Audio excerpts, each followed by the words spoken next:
Hello to all, welcome back to our YouTube channel. और देखिए IRCTC पिछले कुछ समय से चर्चा में बना ही हुआ है और हाल फिलहाल में आपने देखा था कि सरकार की तरफ से इस पर कुछ कन्वीनियंट फीस को लेकर फैसले आते हुए आपने दिखाई दिए थे। और अभी एक और लेटेस्ट न्यूज़ निकल कर आ रही है कि कन्वीनियंट फीस को लेकर सरकार फिर से दोबारा से इसको प्लान कर रही है। तो पूरा डिस्कस करेंगे, वीडियो में बने रहिएगा। और साथ में ये भी डिस्कस करेंगे कि आपको अभी बाय करना चाहिए या फिर अवॉइड करना चाहिए, और आपके पास पहले से ही होल्डिंग है तो आप उसको सेल कर दें या फिर होल्ड करके चले। तो पूरा डिस्कस करने वाले हैं। चैनल पर नए हैं तो चैनल को सब्सक्राइब कर लीजिएगा। देखिए, हमें पहले ये देखना होगा कि सरकार क्यों आईआरसीटीसी रेवेन्यू में शेयर चाहती है। तो उसके लिए हमें आईआरसीटीसी के पहले प्रॉफिट देखने होंगे कि उसको कितना प्रॉफिट हो रहा है। कि आईआरसीटीसी की प्रॉफिट स्टेटमेंट आप लोगों के सामने है। ये Q2 के रिजल्ट है। देखिए, आईआरसीटीसी जो प्रॉफिट लेता है वो एक जगह से नहीं अर्न करती है। आईआरसीटीसी के कई बिजनेस है। जैसे कि हम देखें तो केटरिंग का बिजनेस है। केटरिंग के बिजनेस से देखें तो यहाँ पर इनको लॉस होता हुआ हमें दिखाई दे रहा है और 15 लाख का यहाँ पर लॉस होता हुआ हमें यहाँ पर दिखाई दे रहा है। देन आता है हमारा रेल नीर। रेल नीर क्या है? देखिए, आईआरसीटीसी जो रेलवे में अपनी बोटर सप्लाई करती है तो वो अपने ब्रांड से सप्लाई करती है रेल नीर के नाम से। तो उन्हें वहाँ से प्रॉफिट होता हुआ दिखाई दे रहा है। और यहाँ पर कुछ ज़्यादा प्रॉफिट नहीं हो रहा है। यहाँ पर इन्होंने 269 लाख का प्रॉफिट यहाँ पर होता हुआ दिखाई दे रहा है। और देन आता है इनका इंटरनेट टिकटिंग का बिजनेस।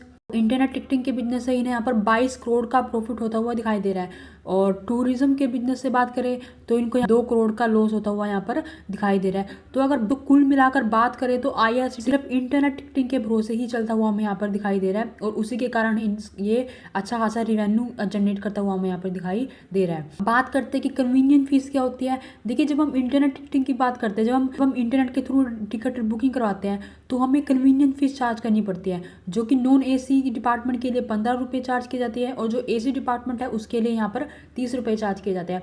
अब गवर्नमेंट ये चाहती है कि जो कन्वीनियंट फीस, जो टोटल कन्वीनियंट फीस आती है, चाहे वो नॉन एसी से हो चाहे एसी से हो, दोनों से जो कन्वीनियंट फीस आ रही है उसमें सरकार अपना 50% हिस्सा रिवेन्यू में चाहती है। जी हाँ, तो सरकार की नज़र कहें तो किसी के इंटरनेट टिकटिंग के बिजनेस के रिवेन्यू पर है। देखिए, न्यूज़ क्या आ रही है वो समझने की कोशिश करते हैं। देखिए, न्यूज़ आप लोगों के सामने है। आईआरसीटीसी रेलवे मिनिस्टर डिस्कस कर रहे हैं न्यू रिवेन्यू शेयर मॉडल पर। जो इनका रिवेन्यू है उसको शेयर किया जाए, किस तरीके से शेयर किया जाएगा, उसके नए मॉडल पर अभी डिस्कशन चल रही है। और साथ में इसमें यह भी कहा गया है कि where interest of minority share holder will be protected, कि माइनॉरिटी के शेयर होल्डर को भी यहाँ पर ध्यान में रखा जाएगा। तो माइनॉरिटी शेयर होल्डर कौन होंगे? देखिए, 2 तरह के शेयर होल्डर होंगे फिर तो, मेजोरिटी और माइनॉरिटी। और मेजोरिटी किसके पास है? गवर्नमेंट के पास है। तो माइनॉरिटी किसके पास होगी? जो रिटेलर होंगे। तो यहाँ पर रिटेलर के भी बेनिफिट पर भी ध्यान दिया जाएगा। ठीक है जी, तो यहाँ पर ये बात आ रही है। अब हम देखते हैं कि जो कन्वीनियंट फीस है क्या वो अभी से चल रही है? नहीं, वो पहले भी चलती हुई आ रही है। जैसे कि आप लोग देख पा कि 2014 में अगर बात करें तो आईआरसीटीसी से जो रिवेन्यू आता था कन्वीनियंट फीस को लेकर, वो गवर्नमेंट का शेयरिंग रेशियो कितना था? उसमें 18:20 की शेयरिंग रेशियो थी, जो कि बाद में 2015 में डबल करके 50 कर दिया था। ठीक है जी। और 2016 में ये बिल्कुल ही हटा दिया था। क्यों हटा दिया था? क्योंकि उस समय इंटरनेट की टिकटिंग इतनी ज़्यादा नहीं थी और गवर्नमेंट इंटरनेट की ई टिकटिंग पर ज़्यादा ध्यान दे रही थी, उस कस्टमर को उसके लिए बढ़ावा दे रही थी, इसलिए उन्होंने वहाँ से कन्वीनियंट फीस को वहाँ से रिमूव कर दिया था। तो हाल फिलहाल में 28 अक्टूबर को आपको एक न्यूज़ आती हुई दिखाई दी थी कि गवर्नमेंट फिर से अनाउंस कर रही है कि 50% जो शेयर होगा कन्वीनियंट फीस को लेकर वो गवर्नमेंट को दिया जाएगा, जिसके चलते हुए आपने शेयर में भारी गिरावट भी देखने को मिली। लगभग 75% गिरावट हमें वहाँ पर देखने को मिली थी। देन नेक्स्ट मॉर्निंग ही ये फैसला आया था कि वो सरकार विड्रॉ कर रही है अपने फैसले को कन्वीनियंट फीस को लेकर, और जिसके चलते हुए हमें आईआरसीटीसी के शेयर में अच्छी रिकवरी होती हुई दिखाई दी थी। और अब फिर से सरकार ये फैसला दे रही है कि वो उस तो रिवेन्यू पर डिस्कस कर रही है कि क्या न्यू पॉलिसी लाई जाएगी। तो देखिए, कुल मिलाकर कहा जाए तो सरकार की नज़र आईआरसीटीसी के इंटरनेट बिजनेस की जो रिवेन्यू है उस पर लगी हुई है और सरकार इस चीज़ को अपने हाथ से नहीं जाने देना चाहती। तो देखिए, क्या होगा, क्या न्यू पॉलिसी निकल कर आएगी वो तो हमें फर्दर ही पता चलेगा। तो अब हम देखते हैं कि चार्ट क्या कह रहा है। क्या हमें अभी इस पर अगर कोई नया इन्वेस्टर्स में बाय करना चाहते हैं तो हमें बाय करना चाहिए या अभी कुछ समय के लिए रुक जाना चाहिए?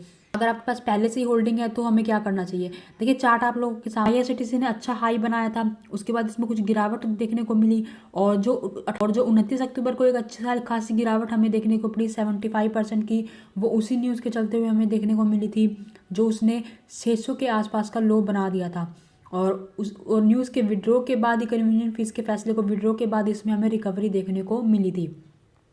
और बात करें तो उसके बाद से ये थोड़ा सा हमें लो ही दिखाई दे रहा है। और अगर हम बात करें न्यू पोजीशन बनाने की, तो मेरे अकॉर्डिंग आपको अभी न्यू पोजीशन नहीं बनानी चाहिए, आपको थोड़ा सा वेट करना चाहिए। सरकार का फैसला आएगा तो हमें थोड़ी सी गिरावट इसमें देखने को मिल सकती है। हो सकता है कि आपको ये 600 के आसपास ट्रेड करता हुआ दिखाई दे सके और आप तब इसमें अच्छी पोजीशन बना सकते हैं। और अगर हम बात करेंगे आपके पास पहले से ही होल्डिंग है तो क्या आपको सेल कर देना चाहिए, तो नहीं।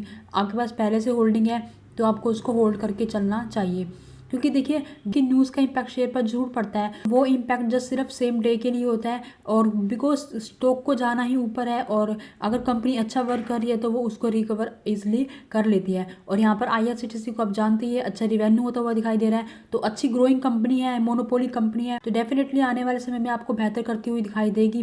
तो आप इसको होल्ड करके चलिए और आप लॉन्ग टर्म पर्पज से इसको होल्ड कीजिए, तो आपको इसमें अच्छा रिवेन्यू होता हुआ दिखाई दे सकता है। ठीक है जी। और हो सकता है कि इस न्यूज़ के चलते हुए आने वाले समय में आपको थोड़ी सी प्रॉफिट बुकिंग भी होती हुई दिखाई दे सकती है, थोड़ी गिरावट देखने को मिल सकती है, तो उसमें आप न्यू पोजीशन भी एक्यूमुलेट कर सकते हैं। और बाइंग की पोजीशन के लिए आपको लो लेवल पर अच्छी पोजीशन मिल सकती है। तो आई होप कि आपको वीडियो पसंद आई होगी, इन्फॉर्मेटिव लगी होगी। अगर वीडियो पसंद आई है तो वीडियो को लाइक जरूर कीजिएगा, और इसी तरह की जेन्युइन और लेटेस्ट अपडेट पाने के लिए चैनल को अभी सब्सक्राइब कर डालेगा। मिलते हैं नेक्स्ट वीडियो में। Thank you for watching this video.